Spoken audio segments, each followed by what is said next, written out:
Did you know that this mysterious Egyptian pharaoh had a secret wife? Well, today we will take a look at Pharaoh Menkaure's secret wife who gave birth to his son in a hidden tomb. Welcome back, everyone. I'm your host. And today, we will talk about the secret wife of Pharaoh Menkaure.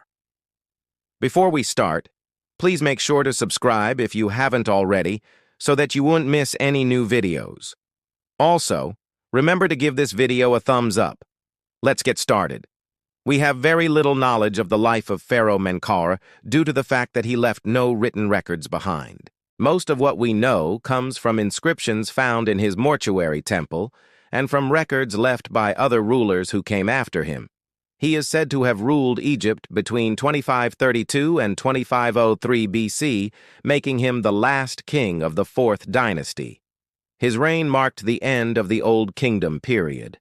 He was born in 2550 BC and was the son of Pharaoh Khufu and Queen Hetepheres.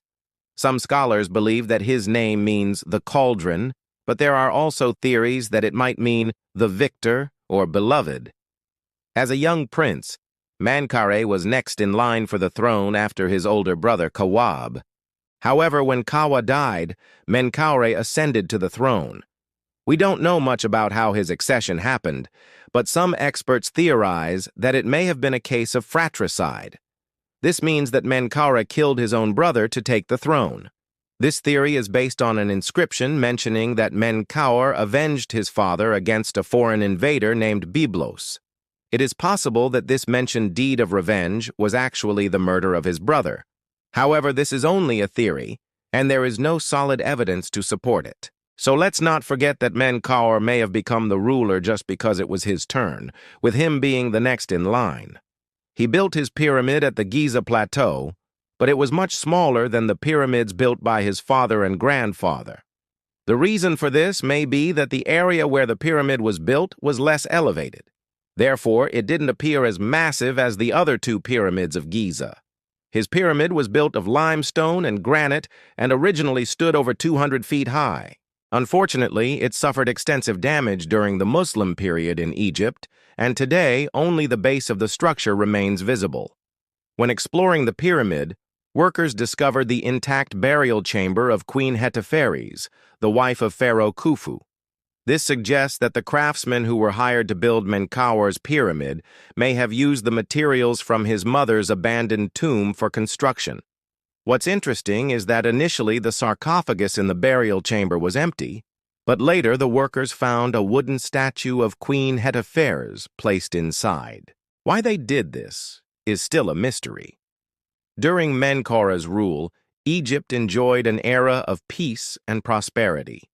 This allowed the economy to flourish, which resulted in unprecedented levels of trade throughout the kingdom.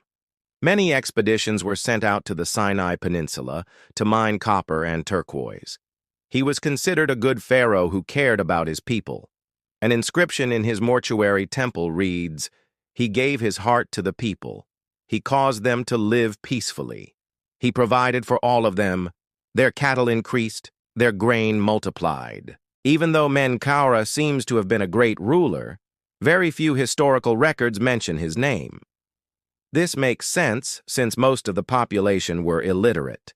But considering that he ruled for over 50 years, it is strange that more records weren't made. One of the few examples of an artifact bearing his name is a small statue of the goddess Nephthys that was found in his pyramid. Another is a piece of wood discovered at Meedum, which bears an inscription of his name. Surprisingly, both artifacts feature his name written in a different way. This difference in writing could indicate that the pieces were created during different periods of his reign, or it could suggest that the name Menkaure was subject to changes over time, much like the name Cleopatra was during the Ptolemaic period. There is also a steelyard from Abydos with the names of all the kings of Egypt inscribed on it. Menkaure's name appears twice on the slab, which could again suggest that there were different ways to write his name.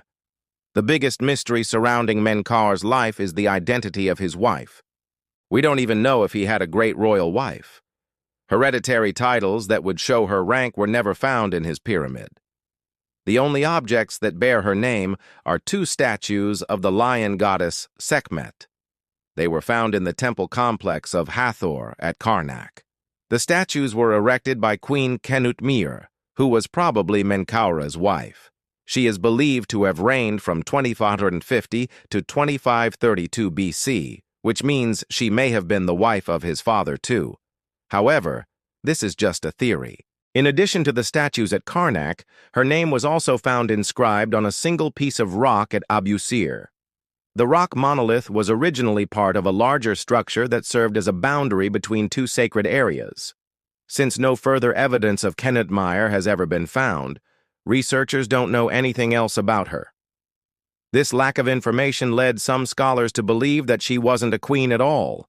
Instead, she may have held a lower position, such as that of a chief of the women. But if this were true, why would she have erected statues of herself in a temple? Statues of commoners were usually forbidden.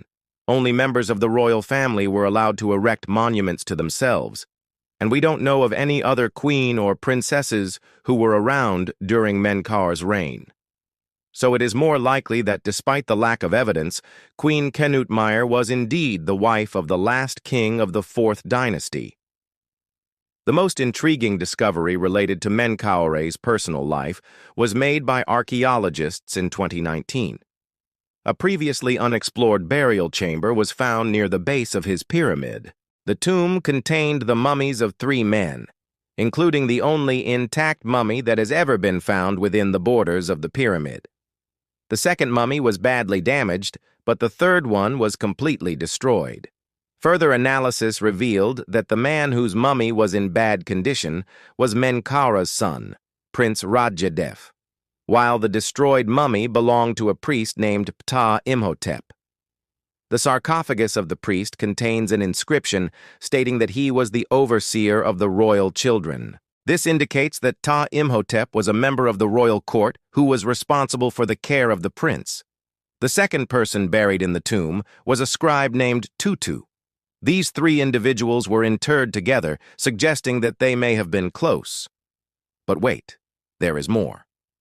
Inside the central chamber, archaeologists uncovered a clay tablet bearing the name of Queen Nima Ankh.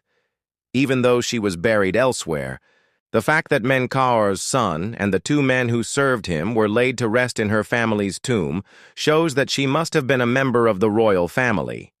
Researchers believe that she was the wife of Menkaure, but this is just a theory. It is possible that she was the great royal wife of his father, Pharaoh Khufu. If this is true, then it is highly unlikely that Menkaure had any other wives besides her. The existence of the tomb itself is quite mysterious. It was deliberately hidden underneath the floor of the burial chamber. In ancient times, people believed that the floor was solid rock, so no one suspected that there was a tomb underneath. The discovery of the tomb proves that Menkaure had a son, something that historians had long suspected but couldn't confirm. Previously, it was thought that the crown prince's name was Kawab, the same as his uncle who died before him. However, this isn't true since Kawab was the name of Menkaure's own son. It is possible that the future king had another name that we don't know yet. It is also worth noting that Menkaure may have had a total of 4 sons. 2 of them were born to Queen Nima Ankh, and the other 2 were born to another woman named Kemet. However, it is possible that these last 2 boys were actually grandsons, which means that Menkaure had at least 2 sons. It is important to remember that all of this is speculation. There is no direct evidence that Menkaure had more than 1 son. It is also odd that neither Queen Nima Ankh nor her sons were buried inside the pyramid. This suggests that perhaps the tradition of burying Pharaoh's loved ones in the same pyramid had not been established yet. And that's all for today. Did you find this video interesting? Let us know in the comments below. Make sure to subscribe and leave a thumbs up. Thanks for watching. See you next time.